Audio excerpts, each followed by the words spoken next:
मधुबन के बाबा, मधुबन के बाबा मुरली वाले, आपका क्या कहना, आपका क्या कहना। ओम शांति। आज 15 जून 2026 के साकार मधुर महावाक्य हैं। आज मीठे मीठे बाप दादा बोले, मीठे बच्चे, अमर बाबा आया है तुम्हें ज्ञान का तीसरा नेत्र देने। अभी तुम तीनों कालों और तीनों लोगों को जानते हो। बाबा ने कहा, मीठे बच्चे, अमर बाबा आया है तुम्हें ज्ञान का तीसरा नेत्र देने। अभी तुम तीनों कालों और तीनों लोगों को जानते हो। बाबा ने आज प्रश्न पूछा है कि रूहानी बाप रूहों को वर्षा किस आधार पर देते हैं। उत्तर में बाबा ने कहा, पढ़ाई के आधार पर। जो बच्चे अच्छी रीति पढ़ते हैं, देह अभिमान को छोड़ देही अभिमानी रहने का पुरुषार्थ करते हैं, उन्हें ही बाप का वर्षा मिलता है। लौकिक बाप सिर्फ बच्चों को वर्षा देते, लेकिन पारलौकिक बाप का संबंध रूहों से है, इसलिए रूहों को वर्षा देते हैं। मुरली का गीत है, भोलेनाथ से निराला और कोई नहीं, मेरी बिगड़ी बनाने वाला और कोई नहीं। ओम शांति। रूहानी बच्चे रूहानी बाप से अमर कथा सुन रहे हैं। इस मृत्युलोक से अमरलोक में जाने के लिए निर्वाण धाम को अमरलोक नहीं कहा जाता। अमरलोक जहाँ तुम अकाले मृत्यु को नहीं पाते हो, इसलिए उसको अमरलोक कहा जाता है। रूहानी बाप, जिसको अमरनाथ कहा जाता है, ज़रूर अमरलोक में ले जाने के लिए मृत्युलोक में कथा सुनाएंगे। 3 कथाएं भारत में ही मशहूर हैं, अमर कथा, सत्यनारायण की कथा और तीजरी की कथा। भक्ति मार्ग में तो तीजरी का अर्थ कोई समझते ही नहीं। ज्ञान का तीसरा नेत्र सिवाय ज्ञान सागर अमर बाबा के कोई दे न सके। यह भी झूठी कथाएं सुनाते हैं। मीठे मीठे रूहानी बच्चे अब जान गए हैं कि हमको अब ज्ञान का तीसरा नेत्र मिल रहा है, जिस तीसरे नेत्र से तीनों कालों तीनों लोगों को तुम जान चुके हो। मूल वतन, सूक्ष्म वतन, स्थूल वतन के आदि मध्य अंत को भी जान चुके हो। इसलिए बच्चे अपने को त्रिकालदर्शी भी समझते हैं। तुम मीठे मीठे बच्चों बिगैर सृष्टि में कोई त्रिकालदर्शी नहीं होता। तीनों कालों अर्थात सृष्टि के आदि मध्य अंत को नहीं जानते। मूल वतन, सूक्ष्म वतन, स्थूल वतन को बहुत जानते हैं, परंतु तीनों कालों के आदि मध्य अंत को कोई नहीं जानते। अब मीठे मीठे रूहानी बच्चे रूहानी बाप से सुन रहे हैं, हम उनके बच्चे बने हैं। एक ही बार तुम रूहानी बच्चों को रूहानी बाप मिला है, रूहों को पढ़ाते हैं और सब देह अभिमानी होने के कारण कहते हैं कि मैं ये पढ़ता हूँ, मैं ये करता हूँ, तो देह अभिमान आ जाता है। अभी इस संगम पर रूहानी बाप आकर रूहानी बच्चों को कहते हैं, तुम अच्छी रीति पढ़ो। बाप से हर एक बच्चा वर्षा लेने का हकदार है, क्योंकि सब रूहानी बच्चे हो ना, तो लौकिक संबंध में सिर्फ बच्चा वर्षे का हकदार बनता है। इस पारलौकिक संबंध में सभी बच्चों रूहों को वर्षा मिलता है। अमरनाथ की भी कथा सुनाते हैं। कहते हैं, पार्वती को पहाड़ी पर कंदराओं में जाकर कथा सुनाई। ये तो रॉन्ग है ना। अब तुम बच्चे जानते हो कि झूठ क्या है, सच क्या है। सच तो ज़रूर सच्चा बाबा ही सुनाएंगे। बाप एक ही बार सच सुनाए सच्चखंड का मालिक बनाते हैं। तुम जानते हो इस झूठ खंड को आग लगनी है। यह जो कुछ देखने में आता है ये नहीं रहेगा। समय बाकी थोड़ा है। यह शिव बाबा का ज्ञान यज्ञ है। जैसे लौकिक संबंध में भी बाप यज्ञ रचते हैं, कोई रुद्र यज्ञ रचते हैं, कोई गीता यज्ञ, कोई रामायण यज्ञ रचते हैं। ये है शिव बाबा व रुद्र ज्ञान यज्ञ। यह अंतिम यज्ञ है। तुम जानते हो कि हम अमरपुरी में अब जा रहे हैं। बाकी थोड़े मिनट का अब रास्ता है। कोई भी मनुष्य को ये पता ही नहीं। वो तो कह देते हैं मृत्युलोक से अमरलोक में जाने के लिए 40,000 वर्ष अभी पड़े हैं। अमरलोक सतयुग को कहा जाता है। तुम बच्चों को अभी बाबा सम्मुख बैठ अमर कथा, तीजरी की कथा, सत्यनारायण की कथा सुना रहे हैं। भक्ति मार्ग में क्या क्या होता है वो तो देखा। भक्ति मार्ग का कितना विस्तार है। जैसे झाड़ का बड़ा विस्तार होता है, वैसे ही भक्ति का भी बड़ा कर्म कांड का झाड़ है। यज्ञ, व्रत, नेम, जप, तप आदि कितना करते हैं। इस जन्म के भक्त तो बहुत बैठे हैं, मनुष्यों की वृद्धि होती ही रहती है। तुम भक्ति मार्ग में आए हो, तब से दूसरे धर्म स्थापन हुए हैं। हर एक का अपने धर्म से कनेक्शन है, हर एक की रस्म रिवाज अलग है। भारत अमरपुरी था, भारत अब मृत्युलोक है। तुम आदि सनातन देवी देवता धर्म वाले थे, परंतु अब पतित होने के कारण तुम अपने को देवता कहला नहीं सकते। यह तुमको भूल गया है कि हम सो देवता थे। जैसे कहते हैं क्राइस्ट ने हमारा धर्म स्थापन किया तो हमारे क्रिश्चियन चले आए हैं, ऐसे नहीं कि यूरोपियन धर्म के हैं।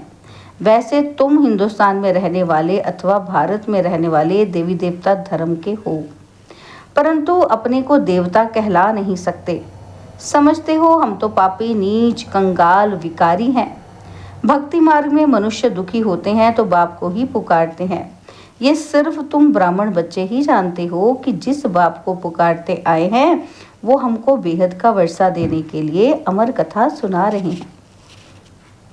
हम अमरपुरी के मालिक बनने वाले हैं। अमरपुरी को स्वर्ग कहा जाता है।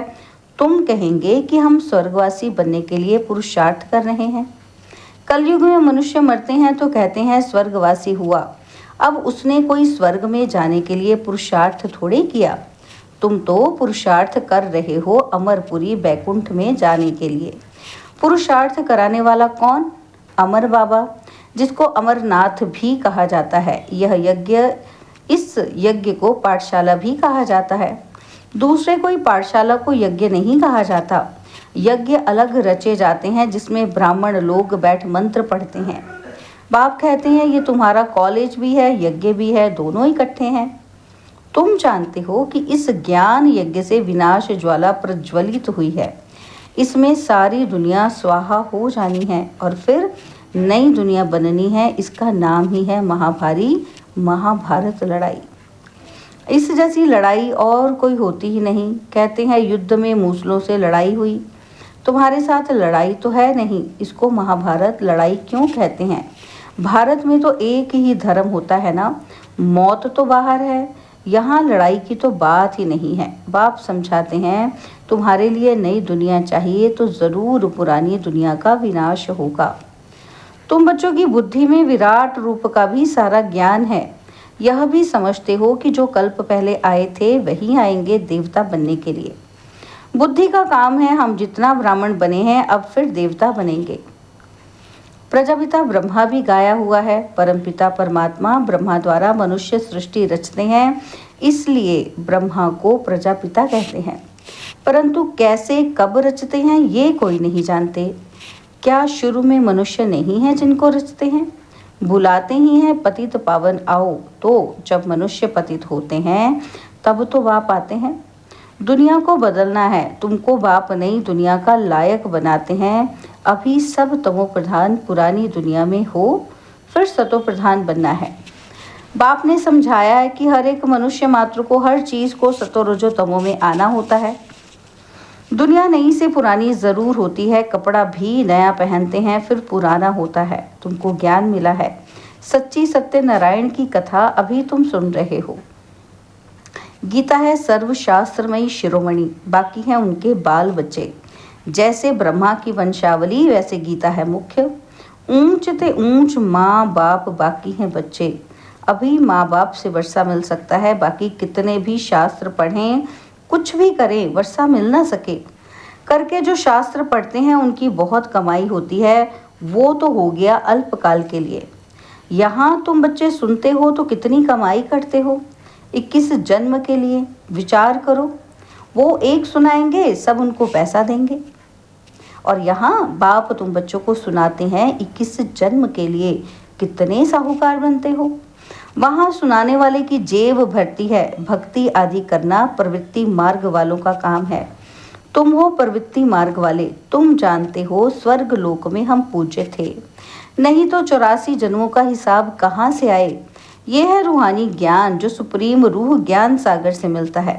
पतित पावन बाप ही सबके सदगति दाता हैं। हम बच्चों को अमर कथा सुना रहे हैं। जन्म जन्मांतर झूठी कथा सुनते आए हो, अब सच्ची कथा सुनकर तुम 16 कला संपूर्ण बनते हो।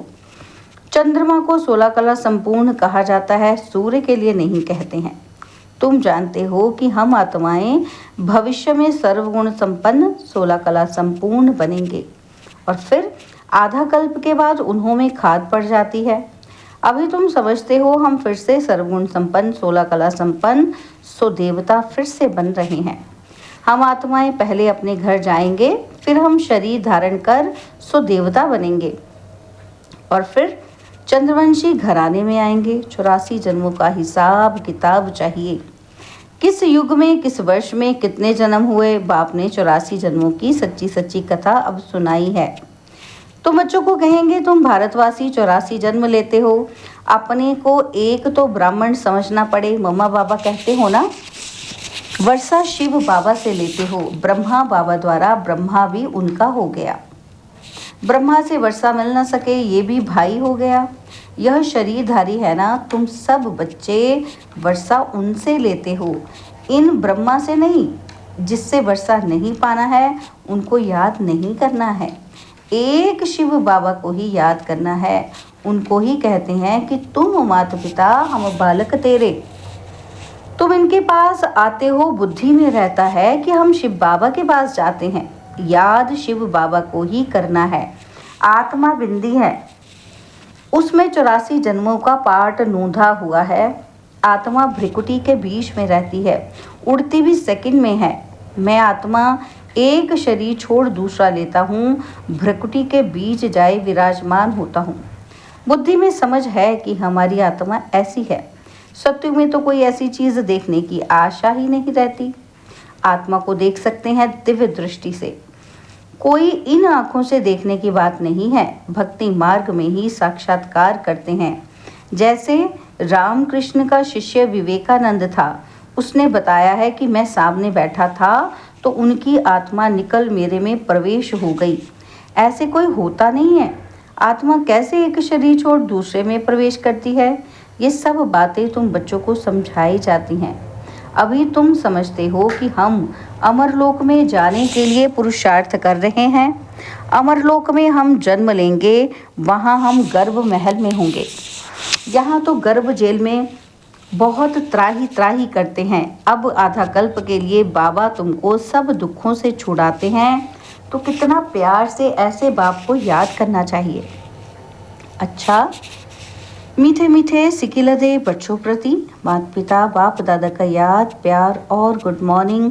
रूहानी बाप की रूहानी बच्चों को नमस्ते। हम रूहानी बच्चों की रूहानी बाप दादाजी को दिलवा जान सिकवा प्रेम से नमस्ते।